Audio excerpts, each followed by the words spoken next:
Thank you very much, thank you. Right, my name's Veck. I am a retired project manager in software development, and I retired in 2009 from one job into another job, which is converting my house.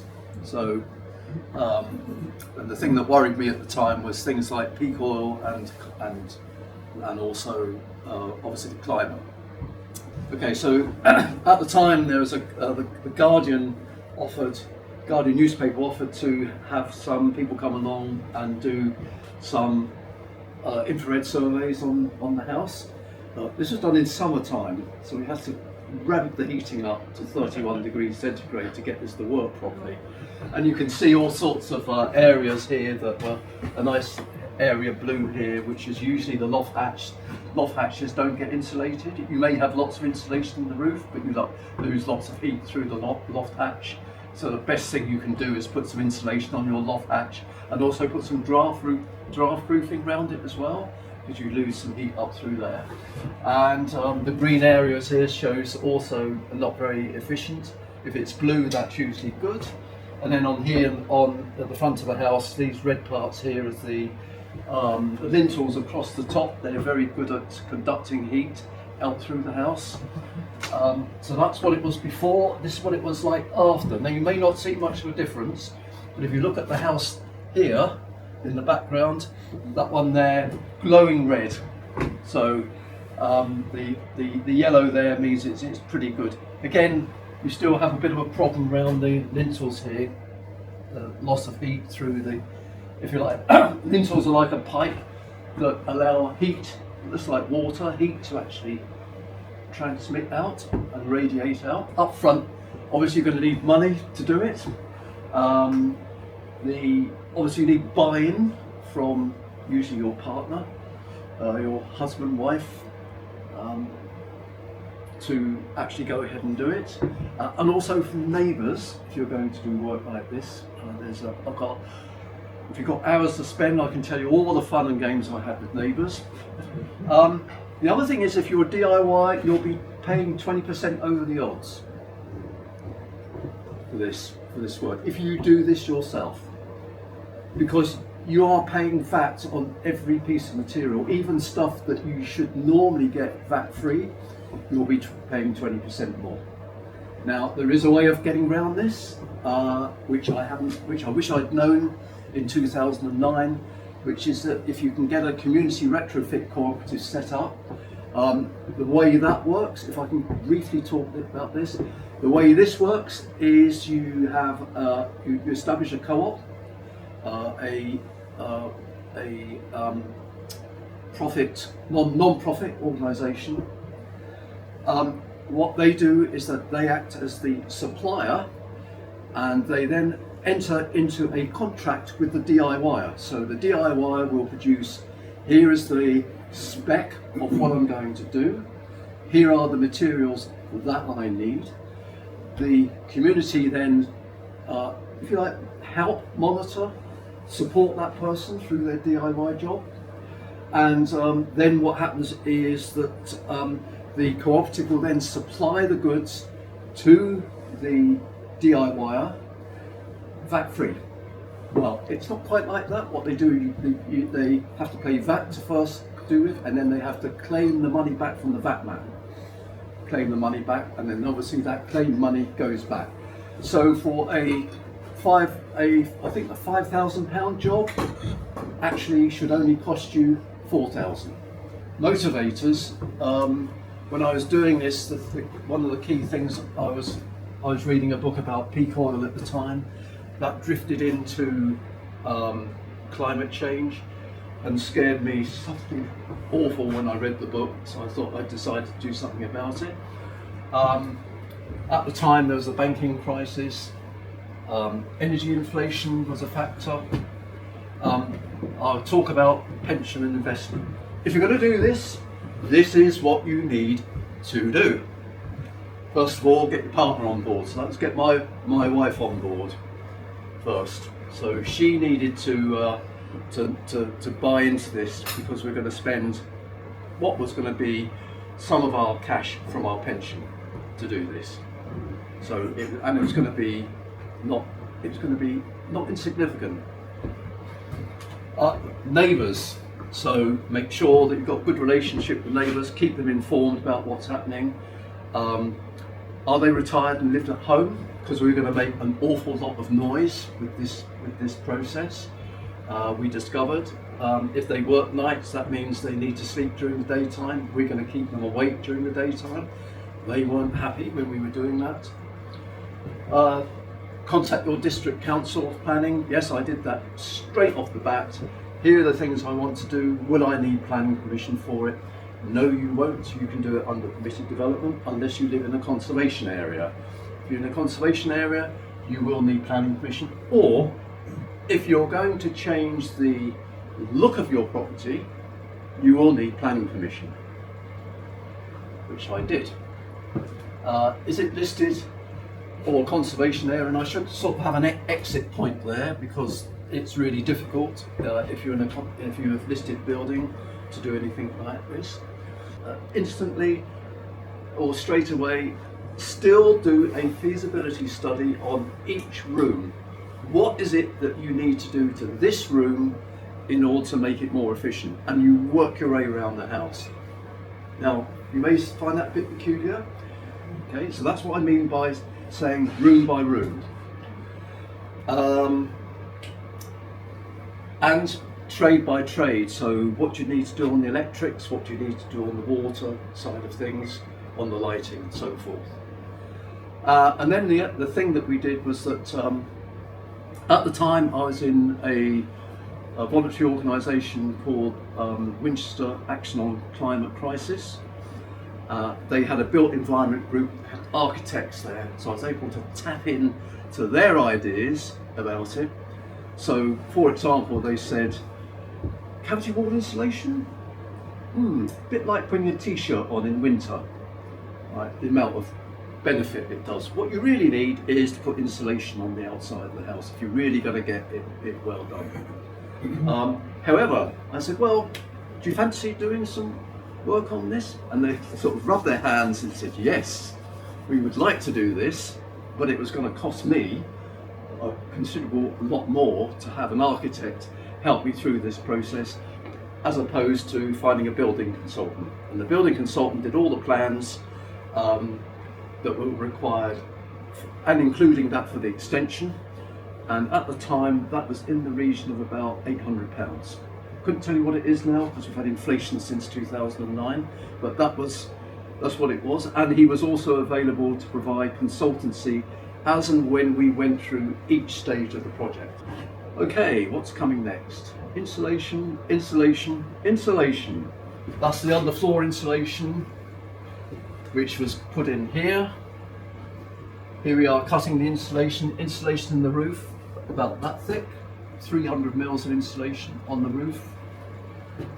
Insulation in we decided that the garage wasn't actually being used as a garage, so we decided to separate it partly off, make it into a utility room. Insulation in the garage, rock wall needed because of fire wrecks.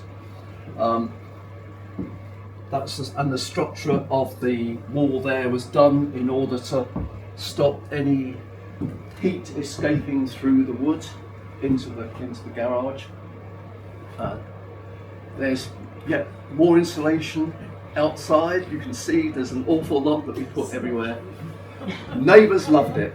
Yeah, it was everywhere. And see, this stuff's quite thick here. So when it came to, here's what our house looks like. Here's the garage. Here's the utility room, mentioned that earlier. Hall, kitchen here, changed slightly since then. Fire in the corner. We thought having a wood fire, very good idea at the time. That's going to be carbon neutral, isn't it? Or low carbon footprint. Sorry, not a good idea to burn wood anymore. So that turned out to be a mistake, as we learned recently. And here's the extension. Now I'm not a builder, but I'm a project manager, so I was able to project manage this through the process.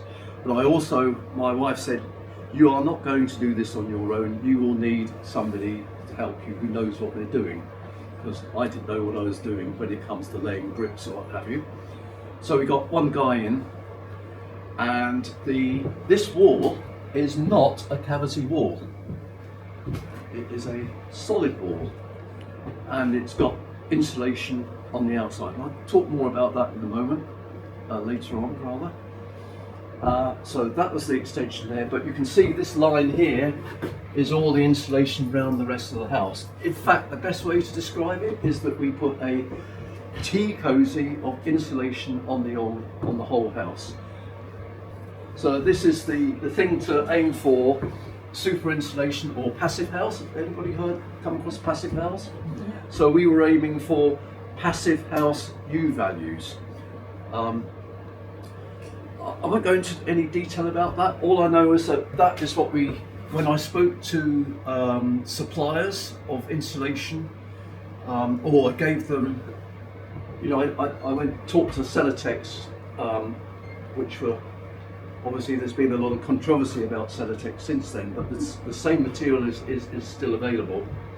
I said, look, I want to meet that U value for the walls, 14. That's the standard, what you need to aim for. This is probably a bit old now, but that's what you need to aim for in terms of building regs. But we were going for this. They said, okay, how is your wall constructed? So I described the wall, inner wall, outer wall. This is where we've got cavity walls. Inner wall, cavity wall insulation already. What size of insulation do I need on the outside in order to meet that passive house standard? And then they gave me the size. So in that particular case, where I've got cavity walls, it was the walls at 0.14. Again, I won't go into any detail about that. The lower the number, the better, is all I can say. Make sure you go for a lower number. When it came to the extension, we needed 200 mils on the outside, or 180, as I seem to remember.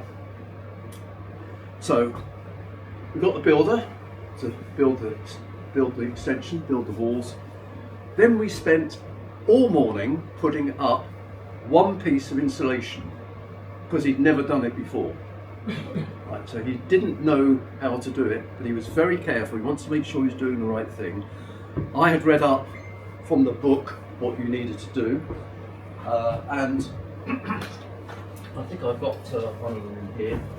And what you do is you use these things. These are helifixings. Okay. The way this works is first of all, this is not rocket science, because I've never done this before. He'd never done it before, but we need to work out how to do it. So basically, what you do, you put the insulation up on the wall. Use a drill. That's a long, particularly long drill, but a long drill, hammer drill through the wall. So put 2x2 up, drill through the wood, through the insulation, into the wall. Once you've done that, you then use one of these on the hammer drill, it slots over the top, and what it does, it just hammers this into the wall. Basically, what that does is keeps the 2x2, pushes the 2x2 firmly up against the insulation, up against the wall. Job done. Except we put about 1,000 of these in total, right? Because we were doing the whole house, so it got a bit noisy, hence the neighbours. So once you've done that, you then, I've got a picture of it later, a wire mesh, and you put the render up. I'll show you that in a moment. But that, first of all, we spent the morning doing that, just working out how to do it properly. After that, he was round. We've done it, the rest of it, in the afternoon, pretty much. And he just needed that confidence, learn that, and get that confidence that what he was doing was the right thing. He wasn't going to get into any problems. So once we did that, the extension was, if you like, an experiment just to see if we could do it. Once we'd done that phase, the second phase, which was in the following year, we did the rest of the house. We knew what we were doing then, and I think, Tom, you were involved with it as well. So, and it was very noisy. very noisy. So this is how it works. So here's the wall like this. That's the insulation there. That's the inner wall. That's the cavity, which happen to have cavity wall insulation as well. And here's the yellow is the insulation in slabs. The red there are the heli fixings. That is the wood. And then you have put a wire mesh that's attached to the wood. And then at the bottom half of the house, if you notice at the front, that was rendered. And the top half, we put another batons across here and laid tiles on. Here's what it looked like as well. So we've got, there was a breathable membrane underneath the mesh. And then what we then did is we got a plasterer come along, and they put one layer onto the mesh first, let that dry off, and then put the top coat onto the mesh. One of the things we found about this was that the mesh acts as a Faraday cage. So in other words, if you've got a mobile phone that you want to use inside the house, you won't get a signal into the house. So if you're scared about, that's another story. Right. So yes, that's a bit of a problem. Scared about people tapping into your house. That's very good. That will stop it from happening. Okay, let's move on. Okay, so the other thing we did on the ground floor to start with in the first phase is that we lifted all the floors in order to put insulation under the floors, and you've got to be really almost geeky about making sure there are no gaps in the floor. So you can see here we put foam where there were gaps. We were putting foam here, and then when we put the floorboards back down again, we put yet more foam to stop any possible gaps, to make the house as sealing as possible. And if you saw any of the television programs with passive houses, they go to extraordinary lengths for any pipe work that comes into the house. The program I saw was they put some sort of glue round the pipe on the floor, then they put a plastic coating over the top of that to stop any possible gaps of air leakage up or out through that. So we are not only putting a tea cosy on the house, but we were trying to seal as much of the house as we possibly can. Now there are disadvantages, and I'll come to that in a moment. Okay, so here's the extension being built, and you'll notice there's something odd about the wall. These are breeze blocks here, and the usual shape of a breeze block is usually that high, probably that wide, that high, that big. And what we were doing is we were taking those breeze blocks and putting them sideways. So the thickness of this wall wasn't that thick anymore, it was that thick. Now the reason for doing that is that not only did we have the insulation on the outside, the wall was acting as a thermal store. So when that room heats up, these act as like a radiator block. The heat gets absorbed by the wall and reflected out. And I can tell you, once you get about 6 people in that room, we have to open windows, it gets too hot. We have a few candles as well, not necessarily any heating in that room either. So it does work very, very well. And we were putting a further, we were putting 300 mils of insulation on the roof of that as well. Okay, it looks a bit funny, this thing here, but once you seal up the house, basically, if you don't deliver fresh air, you won't be able to survive. So, and the other thing about it is that you have to get rid of moisture as well, and if the house gets cold and you've got moisture, you start to get mold. So what this is doing is, the red here, first of all, this is a heat exchanger. Basically what it does, it takes cold air from the outside, it takes the stale air from the inside, and the orange here represents the stale air, so it's drawing stale air from a shower room here, and stale air from the utility room and the downstairs toilet, and another toilet on the upstairs room, and from the kitchen. So it takes all that stale air and it heat exchanges it with the cold air coming in. So the cold air is going to deliver you the fresh air that you need in the house. But if you just had, but you could say, oh, I just open the windows for that. Well, you could do, but then all that heat that you've got in the house is going to escape out the windows. What this does, and I've been monitoring this as well, if the temperature outside is around about 8 degrees centigrade or lower, then it will heat that air coming in. If your house is running at 20, it will deliver it at about 14 or 15 degrees centigrade. So you're not getting air at 8 degrees, you're getting it at 14 or 15. So you're benefiting on the heat that you would normally just throw out the window if you had the windows open. You're using some of that heat to deliver it back into the house. And you're getting the fresh air with it as well. Passive houses need this as well, because they've sealed their house up, so they have to have a similar type of system to deliver fresh air into the house. So something to bear in mind when you do that. This can be if you've got a solid wall house. I met somebody the other day who's got a solid wall house. They thought they were doing the right thing. They sealed up a Victorian house, sealed it all up, but unfortunately what they were getting was mold, because the problem they were having is the humidity of the house starts to build up, and so they had, I think she said they now just open all the windows for it, and their heating bills are really high. Battery. So here's the batteries. This was installed in 2010. Only just installed. There were problems, and I won't go into those now. If you've got time, I can tell you some horror stories afterwards.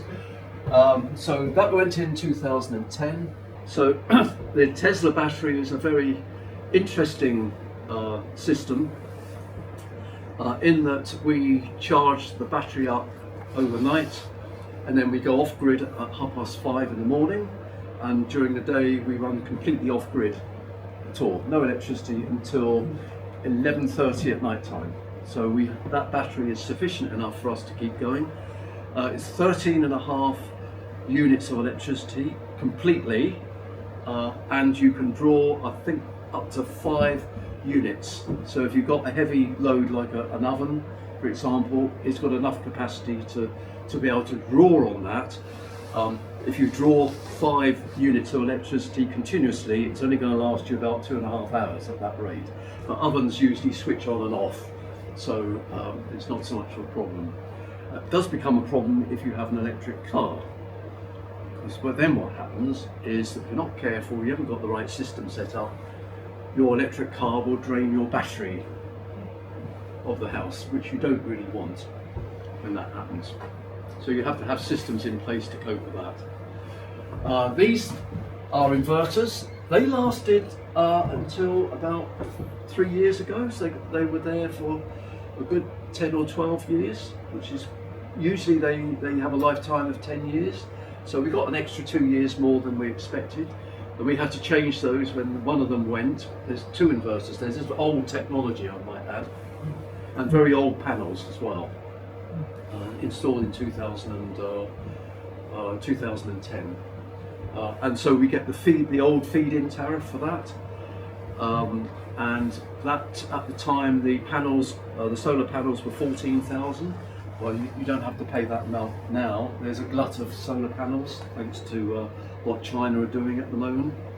So there's a massive glut of panels, so you can get them relatively cheap, and more of them as well. And I think anybody who's wanting to have solar panels put on their roof, put as many as you possibly can on. It's not the advice you'd normally get these days. So I put instrumental in getting solar panels on 3 parish council properties, and raising the money for that. And we've got about 95 solar panels on the community centre.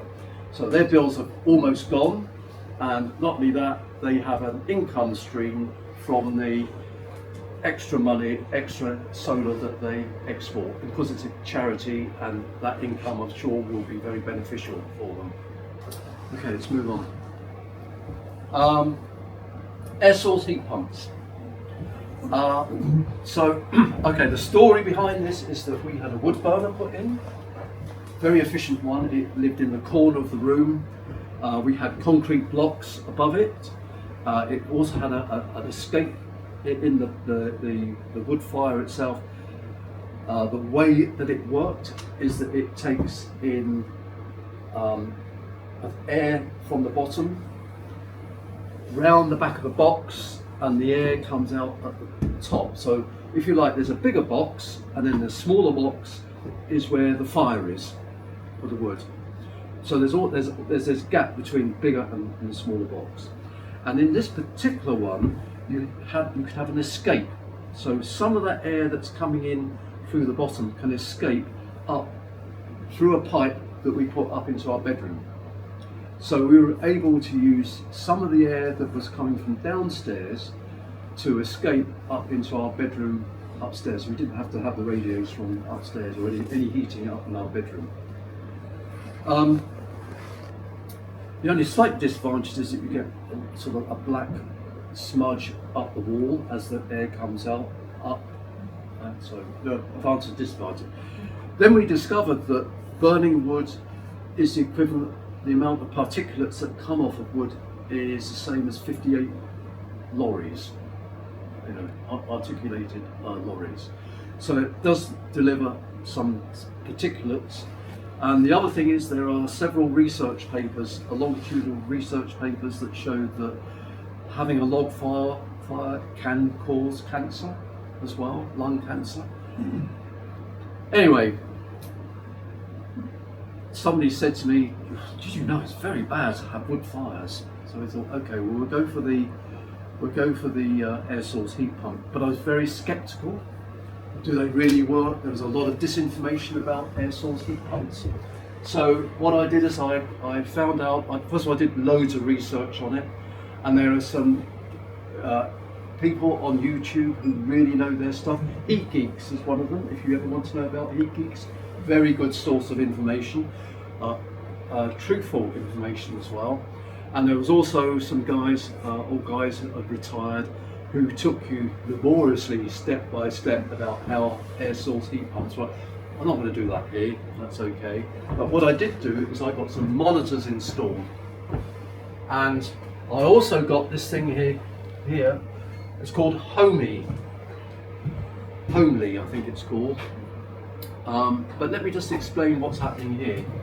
So this is the grey here is the amount of power that's being used by the air source heat pump, and the yellow is what's being delivered to the house, the amount of energy. So it's in the region, it depends on the weather, what the temperature is outside.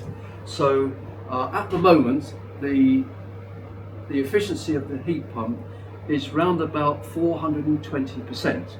In other words, 1 unit of electricity or 1 kilowatt of energy going in is delivering 4.2 kilowatts of heat out.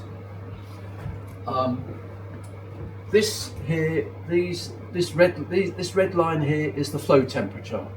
So air source heat pumps operate at a lower temperature, and I think that was operating. This is operating round about here. It goes up to 50, which is quite high for an air source heat pump. It's usually operating around about 35 or 40, but I'll explain why that's happening in a moment. This peak here is the hot water. So it has to go up much higher to heat your hot water up. So that means the efficiency won't be as good when you're for hot water. And then, if you notice the times that this is happening round about, that one is at 10 o'clock, but it usually comes on at 11:30 and it switches off at 5:30. And the reason for that is when electricity is cheap.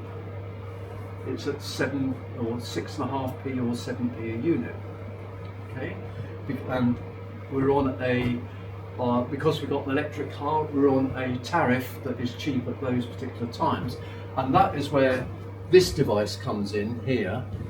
It knows when your cheap rate is happening, and therefore what it does is that it will overheat the house up during the day, during the night time, and then allow the temperature to drop slowly during the daytime. Except when on cold days, it will top up the house with the extra heat. But you'll also notice here, sorry to go into the detail, but you'll notice here that the flow temperature is lower than what it is here. And the reason for that is that the lower your flow temperature, the obviously the less electricity you're going to be using to achieve the performance. When you have a higher flow temperature, your air source heat pump isn't working so efficiently. But don't forget, I'm getting that at 6p a unit. So this device here says, oh, okay, well what we do, we'll run that little bit more inefficiently at night time to top the house up with the extra heat without having to use so much during the daytime when your electricity is more expensive. Does that make sense? So that's what, but the other thing this does as well, now this is, we experienced this the other day. It's sunny, it seems to be warm outside. Why is the heat pump going full pelt at the moment? And the reason for that was it knows that it's going to be a cold spell the next day. Right? So what it does is it looks at the weather forecast ahead, and then it says, what I'll do, I'll start to heat the house up now in anticipation of cold weather the next day. Another way of looking at it, the best way to explain it is you're in your car and there's a hill. Right? So you think, okay, well, to get up to the top of that hill, I need to put my foot down on the accelerator to get the car up. So I just reach the top of the hill so I can get down the other side. Okay, now the steeper that hill, the more you have to put in. The colder it is the next day, the more you have to put in order to reach that temperature that you know is going to drop off. The colder it is, the steeper, the quicker the house will lose its heat. This also works out how quickly your house will lose heat. So it knows how much to put in order to keep your house at a comfortable level. So that is an extra device that we had put on to, if you like, compensate. It is clever in the extent it can actually understand how your house works.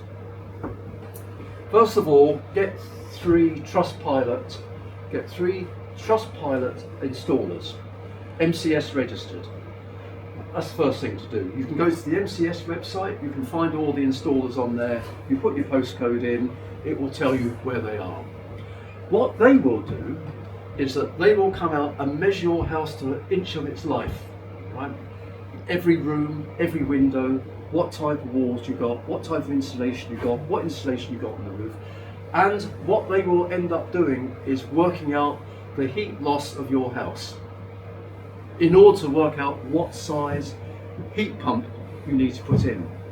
They'll also look at the radiators as well to see how much, because it's operating at a lower temperature, you will need bigger radiators, usually double size radiators that you'll need. So now, because I was extremely skeptical at the time about air source heat pumps, I found a company called Build Test Solutions, which is a spin-off from one of the universities, I think Nottingham University. But basically, this is an approach where you actually measure the heat of the house. I had 5 sensors that I put around the house. That recorded the temperature of the house every 15 minutes and its humidity. We did that over in the cold weather. Best time is to do it in cold weather. You need something like a 13-degree difference between what is in the house and what's outside.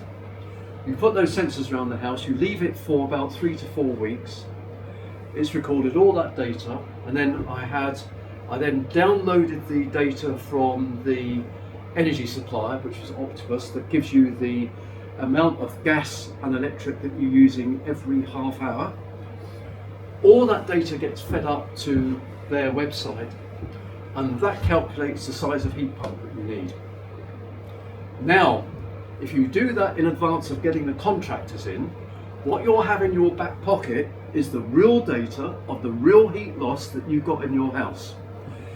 Then you can check that against the figures that they're coming up against, just to make sure that they're getting the... So I was sceptical, very sceptical about all of this, but you can then check their figures matched what you actually measured on the house. And this is the type of data that you get here. So I think this is the internal temperature profile. And the other thing to bear in mind is you have to be careful. What temperature is comfortable for you to live in? Being an older person, a senior person, we like our house a bit hotter than some of the young people have their house. So we like to have our house at like 20 or 21 degrees centigrade. Whereas my daughter likes to keep it at 0 degrees centigrade. It's always cold when I go around our house. She keeps it around about 18, but it's still cold to me. That's our electricity usage, which you can see here is that's when we charged up the battery on the house, and we didn't use anything until a little bit sort of in the evening. And that was the gas usage of the house as well. So all that data goes in and it tells you how good or bad your property is. So we're not excellent, but we were good. And similarly, the other thing to bear in mind as well is that the manufacturers usually require you to have what's called a buffer tank with your air source heat pump. Now, a buffer tank is, and you had one when you were in Wales with the wood fire system. A buffer tank is like a battery. So your air source heat pump will heat that tank up, and then that's on one pump. And then you have another pump for the central heating that takes the heat out of that buffer tank and circulates that around your radiators and underneath the floor. But it can be inefficient to do that. You can reduce the efficiency of that. And where I was using this system to actually monitor how efficient the house was working, that didn't work with a buffer tank. Now the only reason the manufacturers want you to have a buffer tank is that if you've got TRVs, automatic valves that regulate the temperature of your radiator, if you've got those and they all switch off and you haven't got a buffer tank, then the air source heat pump will be working hard to push water around only one bit of pipe because all the radiators are switched off. And the manufacturer, then you start to get problems with your heat pump. So they like to have a buffer tank in. It gets them round any problems that you might have with that. You don't need TRVs on your radiators. So all of ours are at maximum. You can open all the time. And if you look at the Heat Geek, they will. I won't go into deep. There's a technical explanation for this. Go to Heat Geeks. They will explain why you don't need TRVs on your. Except in maybe we've got one to make sure that we haven't got a radiator on in our bedroom. We don't like the bedroom too hot. But the rest of the house is on. Okay, finances. Now,